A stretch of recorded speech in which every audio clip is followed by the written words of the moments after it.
حضرت غوث پاک جیلانی شیخ عبدالقادر رضی اللہ تعالیٰ غوث اعظم درمیان اولیاء چو محمد درمیان انبیاء۔ غوث اعظم کا ولیوں میں وہی مقام ہے جو نبیوں میں رسول کریم کا مقام ہے۔ حضرت غوث پاک رضی اللہ تعالیٰ عنہ کو اللہ نے بڑے اعزازات سے نوازا۔ ایک اعزاز اللہ نے یہ دیا کہ ماں کی طرف سے حسینی ہے، باپ کی طرف سے حسنی سید، نانا بھی اللہ کے ولی، دادا بھی اللہ کے ولی، پھپھی بھی اللہ کی بہت بڑی ولی ہے، بہت بڑی ولی۔ والد گرامی، آپ نے وہ سیب والا واقعہ تو بڑا ہی سنا ہوا ہے، اس طرف تو میں نہیں جاتا۔ ماں بھی اللہ کی بہت بڑی ولی ہے۔ یہ اللہ نا اسباب بناتا ہے، خود ماحول بناتا ہے۔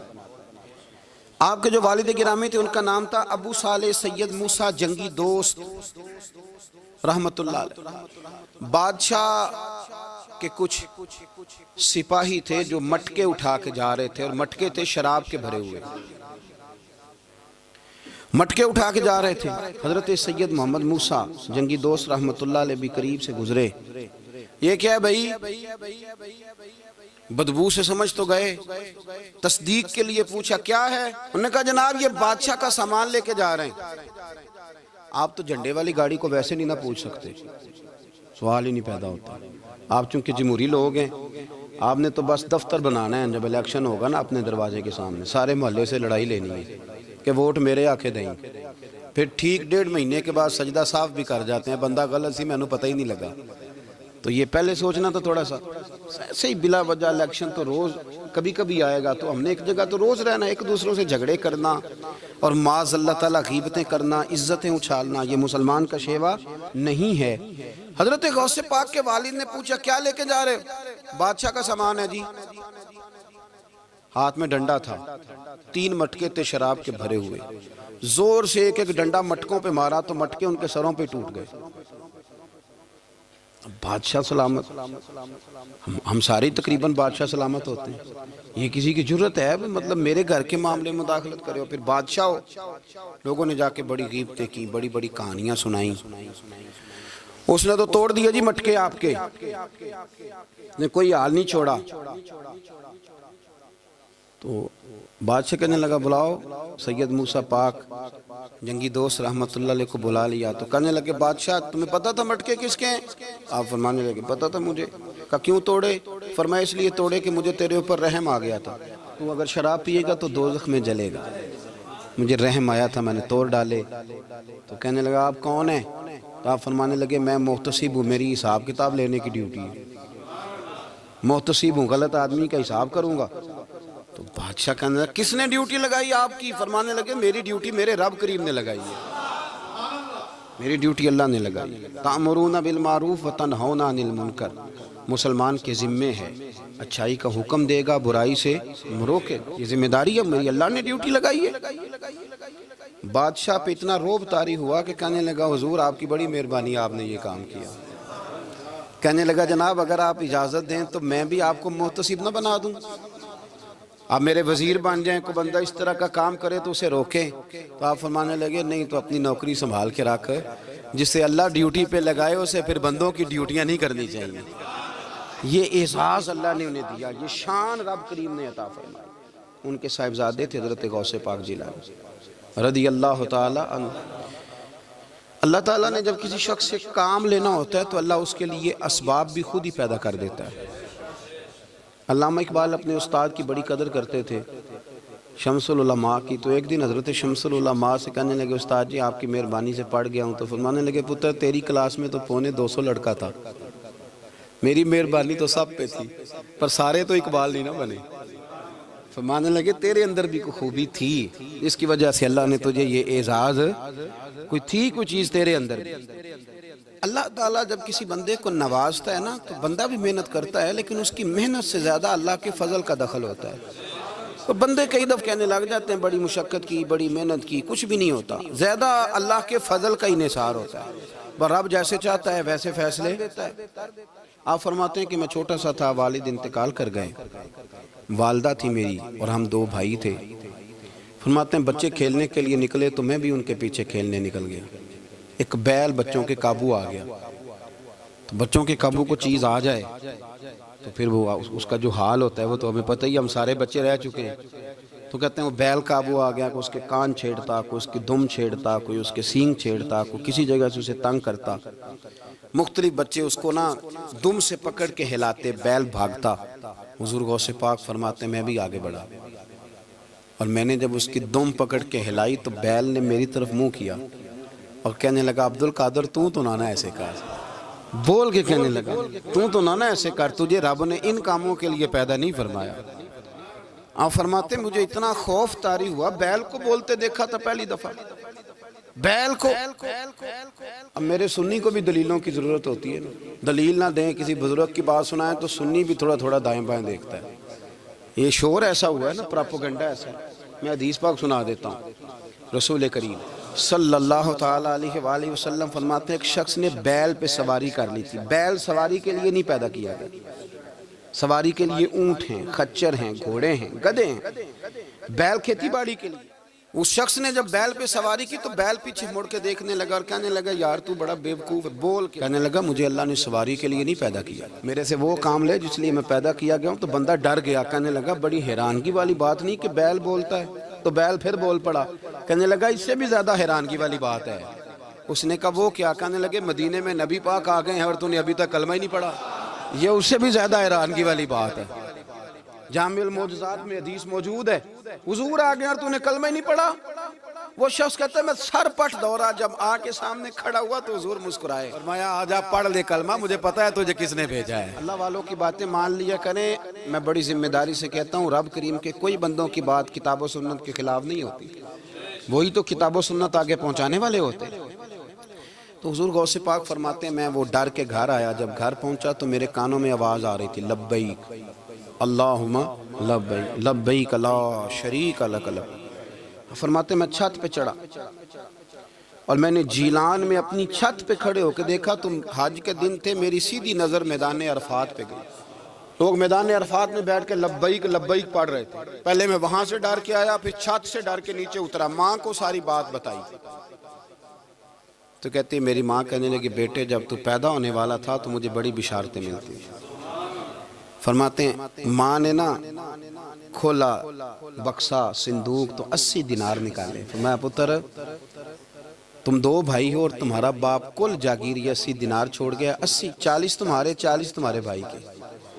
فرمایا بیٹا ایک بات کا خیال رکھنا، میں عورت ہوں، تمہارا باپ کوئی نہیں، بھائی چھوٹا ہے، میں پیچھے نہیں آ سکتا، یہ 40 دینار لے جا اور جا بغداد چلا جا کے تعلیم حاصل کر، بیٹے میں پہنچ نہیں سکتی، خیال رکھنا۔ غوث پاک فرماتے ہیں 12 سال میں نے تعلیم حاصل کی یارو، میں نے پتے بھی کھائے، اور خود آپ کا فرمان موجود ہے، فرماتے ہیں ایسی سختیاں بھی دیکھیں، ایسی سختیاں بھی دیکھیں کہ پتھروں اور پہاڑوں پہ گزرتی تو شاید پگھل جاتے، لیکن میں نے اپنے نبی کا دین پڑھا۔ اب تو پیر کے گھر میں جو پیدا ہوتا ہے وہ علم لدنی والا ہوتا ہے، کہتے ہیں صاحب دا پتر ہے، او خدا کے بندے صبر کر۔ اگر غوث پاک حسنی حسینی سید ہو کے باقاعدہ پھٹی پہ بیٹھ کے پڑھتے ہیں، تو کس پیر کا مرید ہو گیا جسے علم ہی کوئی نہیں، جو جاہل آدمی ہے؟ یہ ضروری ہے، علوم دینیاں ضروری ہیں، اس کے بغیر کام نہیں چلتا۔ اور غوث پاک رضی اللہ تعالیٰ عنہ کی آپ پوری زندگی پڑھ کے دیکھ لیں، غوث پاک تمام اولیاء کے امام ہیں، ساری زندگی۔ غوث اعظم سے کسی نے پوچھا آپ نے سب سے زیادہ دین کا کام کس طرح کیا، تو فرماتے ہیں تقریر کے ذریعے۔ اب تقریر کرنے والا مولوی ہوتا ہے اور تویز دینے والا، سبحان اللہ۔ غوث پاک رضی اللہ تعالیٰ عنہ فرماتے ہیں میں نے دین کا سارا کام کس ذریعے سے کیا ہے، ہفتے میں 3 جلسے کرتے تھے اور 70 ہزار کا مجمع ہوتا تھا، اور بغیر لاؤڈ سپیکر کے تقریریں ہوتی تھیں، اور فرماتے ہیں جیسی سمجھ پہلے بندے کو آتی تھی ویسی آخری والے کو آتی تھی۔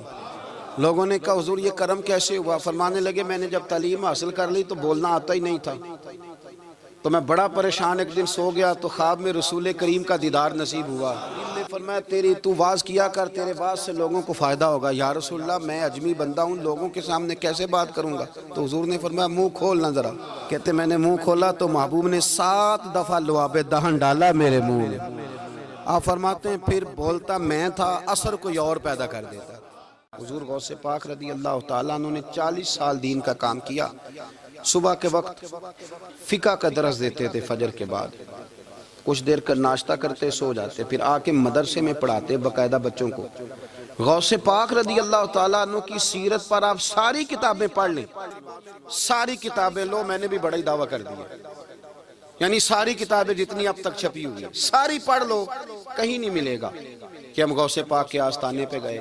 غوث پاک کسی بندے نے یہ نہیں کہا ہم غوث پاک کے آستانے پہ گئے، غوث پاک کے دربار پہ گئے، سب نے یہی لکھا ہے کہ ہم حضور غوث پاک کے مدرسے میں گئے۔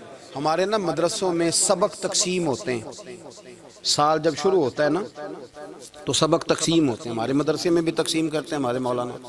آپ حدیث پاک پڑھائیں گے، فلانا استاد منطق پڑھائے گا، فلانا فلسفہ پڑھائے گا، فلانا یہ سبق تقسیم ہوتا ہے، فلانا قرآن، فلانا حدیث، فلاں فقہ۔ تو غوث اعظم کے مدرسے کے جو ناظم تعلیمات تھے وہ کہنے لگے حضور سبق بانٹنا ہے تو آپ کو کون کون سے سبق دے دیں، کون کون سا پیریڈ پڑھائیں گے؟ تو آپ فرمانے لگے نہیں پیریڈ رہنے دو۔ حضور پھر فرمایا اس طرح کرو، لائق لائق بچے تم رکھ لو اور نالائق سارے مجھے دے دو، میں جانوں اور نالائق جانے، نالائق سارے میرے۔ غوث پاک رضی اللہ تعالیٰ نالائق سارے رکھ لیے، کند ذہن، اور حضور غوث پاک ان کو اسباق پڑھایا کرتے، ان پر محنت کرتے۔ فجر کے بعد فقہ کا درس، 10 بجے مدرسے کی کلاس، ظہر کے بعد حدیث پاک کا درس، مغرب کے بعد تفسیر بیان کرتے۔ بانج علموں جو کرے فقیری وہ کافر مرے دیوانہ، اور عشاء کی نماز کے بعد ہفتے میں 3 جلسوں سے خطاب۔ اور یہ سارے کام کر کے نا تو پھر بھی غوث اعظم جب دنیا چلی جاتی تو وضو کر کے مصلی پہ بیٹھ جاتے، اور 40 سال بیت گئے، ساری رات اللہ کی بارگاہ میں عبادت کرتے۔ 40 سال حضور غوث پاک کو اللہ نے بڑا اعزاز دیا، کتابیں لکھی، ڈیوٹی کی، محنت کی، کوشش کی پوری دنیا میں۔ میں پہلے بھی بتا چکا ہوں، پھر بتاتا ہوں، یہ جو صلاح الدین ایوبی کا بہت نام لیتے ہیں نا، بہت بڑے مجاہد تھے۔ صلاح الدین ایوبی کے ساتھ 70,000 کی فوج تھی، سارے کے سارے غوث پاک کے مرید تھے۔ صلاح الدین ایوبی نے حضور غوث پاک کی زیارت نہیں کی پر تعلیم غوث پاک کے مدرسے میں حاصل کی۔ اس کو بڑا شوق ہو نا کتابیں دیکھنے کا، وہ میرے پاس آئے، میں دکھاؤں گا انشاءاللہ تعالی۔ صلاح الدین ایوبی حضور غوث پاک کے مدرسے کا طالب علم ہے۔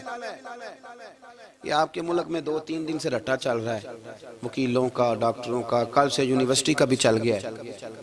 یہ لڑائی کسی مولوی 2 گروپوں میں ہوئی ہوتی نا، چلو نام بولو، میں نے پتہ ہے اگلی گل دا بھی، کسی مولویوں کے 2 مدرسوں میں ہوتی نا تو جو طوفان اٹھنا تھا نا ہر چوک میں، مولوی لڑاندے بڑا نہیں، یہ بڑی۔ میں نے دعوت دی تھی پرسوں، میں نے کہا جب وکیل مکمل تعلیم کر لینا اسے 2 سال مدرسے میں لاؤ، ہم اسے سکھائیں گے اٹھنا کیسے ہے، بیٹھنا کیسے ہے، ان کو لاؤ۔ اس لیے کہ ہم اپنی بات نہیں بتائیں گے، ہم بتائیں گے محمد عربی کی باتیں صلی اللہ علیہ۔ مہربانی کرو، مجھے کوئی شکوہ نہیں ان سے، کوئی کسی قسم کا نہیں، اس لیے کہ ہمارے ملک میں نا احتجاج کا کلچر پرموٹ کیا گیا ہے، ہم نے یہ ماحول بنا کے دیا ہے سڑک بلاک کرنے کا۔ یہ ہمارے قریب ایک گاؤں ہے تو روز ڈکیتیاں ہوتی تھی، بچہ بھی قتل، پولیس والے سنتے ہی نہیں تھے، ان بیچاروں نے روڈ بلاک کیا تو سب صحیح ہو گیا، اسی وقت سارا کچھ ہو گیا، اب پہرے داری بھی لگتی ہے، اب جناب چوکیاں بھی قائم ہو گئی، سب کچھ ہو رہا ہے۔ مزاج بنا دیا ہم نے، یہ عدم برداشت ہے، یہ کلچر خطرناک ہے، یہ کلچر تباہ کرے۔ وکیل کوئی غیر نہیں، ہمارے اپنے بھائی ہیں، کون ہیں وہ؟ ڈاکٹر کون ہے ہمارے اپنے؟ یہ جو بچے یونیورسٹی میں لڑے کون ہیں ہمارے اپنے؟ ہم ان کو کاٹ کے نہیں پھینک سکتے، یہ کوئی دوسرے لوگ نہیں، سب کو ضرورت ہے ایک دوسرے کی، لیکن خدا را مہربانی کرو، معاشرے میں برداشت کا کلچر پیدا کرو، سکون کا کلچر پیدا کرو، سہنا سیکھو۔ سنو ایک بات کرتا ہوں، اللہ کرے کہ میں سمجھا سکوں، سارے فیصلے خود نہ کرو۔ اگر تمہیں نظر آئے نا کہ آپ کے ساتھ کہیں ناانصافی بھی ہو رہی ہے تو ساری عدالتیں دنیا میں نہیں لگنی، ایک قیامت میں بھی لگنی ہے۔ ہاں امام حسن کو زہر دے دیا گیا تو امام حسین کہنے لگے بھائی بتاؤ کس نے دیا ہے؟ فرمایا حسین اگر وہی وہ نہیں جس پر مجھے شک ہے تو میں کسی آدمی کا بلا وجہ تمہیں نام کیوں بتا دوں؟ کہا پھر بھائی آپ اشارہ تو نہیں بتا دیں؟ تو فرمایا حسین اگر وہی ہے نا جس پر مجھے شک ہے تو پھر بھی میں نے فیصلہ اپنے رب پہ چھوڑ دیا۔ فرمایا میرے رب سے زیادہ بہتر فیصلے کرنے والا کوئی موجود کچھ فیصلے اللہ پہ چھوڑ دو. آپ یقین کریں آپ کو بڑا ہی مزہ آئے گا, آپ کو سکون آئے گا زندگی میں. کچھ فیصلے اللہ پہ چھوڑو, برداشت کا کلچر پرموٹ کریں اس وطن کے اندر. یہ بڑا پیارا ملک ہے, اس میں برداشت کا کلچر پیدا کریں. وکیل کو ہر وقت ڈاکٹر کی ضرورت ہے, ڈاکٹر کو ہر وقت وکیل کی ضرورت ہے. ہم ایک دوسرے کے بغیر دیکھیں نا, میں نے آئین بھی رکھا ہوا ہے پاکستان کا, لیکن اس کے باوجود کوئی مسئلہ بن جائے تو میں کسی وکیل صاحب کو فون کرتا ہوں, میرے دوست ہے, میں پوچھتا ہوں کہ یار یہ مسئلہ ہے, اس کا کیا حل ہے. ہم مل کے رہتے ہیں معاشرے میں. برداشت کے کلچر کو پرموٹ کریں, پیار کریں, محبت بانٹیں. یہ وطن ہے, اس کو مل کے سنواریں گے تو انشاءاللہ تعالیٰ یہ رسول اللہ کے دین کا قلعہ بنے گا بڑا مضبوط. اس سے پیار کریں. مثبت غلط بات ہے تو اس کو آپ سمجھائیں, اس پر تبلیغ کریں, لیکن یہ نہ کریں کہ آپ عدم برداشت کا ماحول پیدا کریں. حضور غوث پاک رضی اللہ تعالیٰ عنہ دین کا کام. ایک بات, اللہ والوں کے پاس لوگ دعاؤں کے لیے جاتے ہیں. کیوں جاتے ہیں؟ سنو, میرے ساتھ ایک شخص رہتا ہے, صبح سے شام تک میری ڈیوٹی کرتا ہے, نوکری کرتا ہے, خدمت کرتا ہے, گاڑی چلاتا ہے, یہ کرتا ہے, وہ کرتا ہے. ایک صاحب ہیں جو 3 سال کے بعد ملتے ہیں. پھر وہ جو 3 سال کے بعد ملتے ہیں وہ شکوہ کرتے ہیں کہ پیر صاحب اس کی بات زیادہ مانتے ہیں. تو پیر صاحب اب کدھر جائیں, یہ سارا دن پیر صاحب کی مانتا ہے. نہیں سمجھ آ رہی ہے آپ کو بات؟ یہ مزاج ہے نا جی. ایک بندہ سارا دن دنیا داری کرے, مال کمائے, پتہ نہیں جھوٹ بولے, بڑا کچھ کرے, اور ایک اللہ کا ولی جو اپنا بنائے کچھ نہ, سارا دن رسول اللہ کی باتیں کرے, سارا دن اللہ کے دین کی خدمت کرے. اور بھائی وہ جب ہاتھ اٹھاتا ہے نا تو پھر اللہ اس کی بات کو قبول کرتا ہے. کچھ میرے خاص ہیں, کچھ تیرے خاص ہیں, تو کچھ رب کے بھی خاص ہیں. اور اس پر بھی میں پہلے آیت پڑھ لوں گا تاکہ دلیل مضبوط ہو جائے. اللہ فرماتے ہیں واللہ یختص برحمتہ من یشاء. فرمایا میں نے کچھ بندوں کو اپنی رحمت سے اپنا خاص بنا لیا. کچھ بندے اللہ کے بس اللہ کی بارگاہ میں وہ دعائیں کرتے ہیں تو اللہ قبول فرما لیتا ہے. پتر اللہ ہی دیتا ہے, لیکن اللہ کا ولی دعا تو کر سکتا ہے نا. اللہ کا ولی, میری بات کی سمجھ آ رہی ہے؟ بیٹا کون دیتا ہے؟ اللہ. حضرت محدث اعظم رحمۃ اللہ علیہ کے پاس ایک شخص نے آ کے کہا جی ولی اللہ بیٹا دے سکتا ہے؟ آپ فرمانے لگے ولی اللہ اللہ سے ملا سکتا ہے؟ جی وہ تو ہے ہی ولی اللہ, تو اس نے ملا دینا ہے. تو فرمایا جو اللہ سے ملا دے بیٹا تو چھوٹی سی بات ہے. تو دیکھ نہ کہ جو اللہ تک تجھے لے گیا تو پھر پتر پیچھے رہ گیا. لیکن بیٹا دیتا کون ہے؟ بول کے بتائیں, بول کے. اللہ دیتا ہے. دعا کون کرتا ہے؟ اللہ کا ولی دعا کر دیتا ہے. بی بی آ گئی روتی ہوئی غوث پاک کے پاس, کہنے لگی 6 بیٹیاں ہیں. خامد اور سسر کہتے ہیں کہ 7ویں بھی بیٹی ہوئی تو طلاق دے دیں گے. تھوڑا سا اگر بندہ مالدار بھی ہو تو پھر وہ ہمارا دماغ جہاں مرضی چلتا ہے نا. یہ جہالت آج بھی بہت ساری جگہوں پہ پائی جاتی ہے. تہذیب سکھاتی ہے جینے کا سلیقہ, تعلیم سے جاہل کی جہالت نہیں جاتی. تو رو پڑی. حضور غوث پاک رضی اللہ تعالیٰ عنہ نے بلایا اس کے شوہر کو بھی اور سسر کو بھی. فرمایا یہ دیکھ یہ تو اللہ کے کام ہے, جس کو چاہے بیٹیاں دے, جس کو چاہے بیٹے دے. تو جو نہیں مانتے پھر غوث پاک کی بھی نہیں مانتے.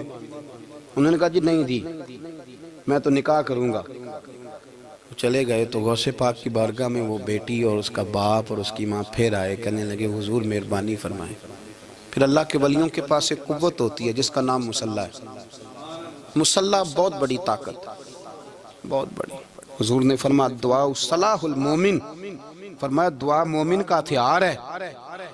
یہ مومن جب ہاتھ اٹھاتا ہے تو پھر عرش کا مالک دروازے کھول دیتا ہے کرم کے. حضور غوث پاک نے مصلح بچھا لیا اور رو پڑے, کہنے لگے مالک کریم اس بی بی کے دل میں کس نے بات ڈالی تھی کہ عبد القادر کے دروازے پہ جا. دیکھیں منانے کا انداز, منانا آتا ہے نا. اللہ کس نے اس کے دل میں بات ڈالی کہ عبد القادر کے دروازے جا, کس نے ڈالی؟ اور مالک اگر تو نہیں ڈالی تھی تو کیا تو اب اپنے عبد القادر کو رسوا کرے گا؟ اگر تو نہیں بھیجا ہے کہ ادھر جا تو اب تو رسوا کرے گا؟ حضور غوث پاک رضی اللہ تعالیٰ نے دعا مانگ کے چہرے پہ ہاتھ پھیرے, بچی کے سر پہ ہاتھ رکھا, فرمانے لگے پتر جا, مجھے امید ہے اللہ نے 6 بیٹیاں دی ہیں تو 7 بیٹے بھی عطا فرمائے گا. تو بی بی کہتی ہے پھر رب نے فضل فرمایا اور 7 ہی بیٹے عطا فرمائے. پھر 7 ہی بیٹے رب کریم نے دیے. تو جو اللہ کی مان تھا پھر اللہ بھی اس کی. تو اس میں اختلاف کی کیا بات ہے؟ یہ سادی سی بات ہے. ایک بغداد کا سوداگر تھا, بڑا مالدار تھا۔ ایک دن اس نے بغداد کے سارے علماء اور مشائخ کی دعوت پکائی تو غوث پاک کے پاس بھی آیا، کہنے لگا حضور شام کا کھانا ہے۔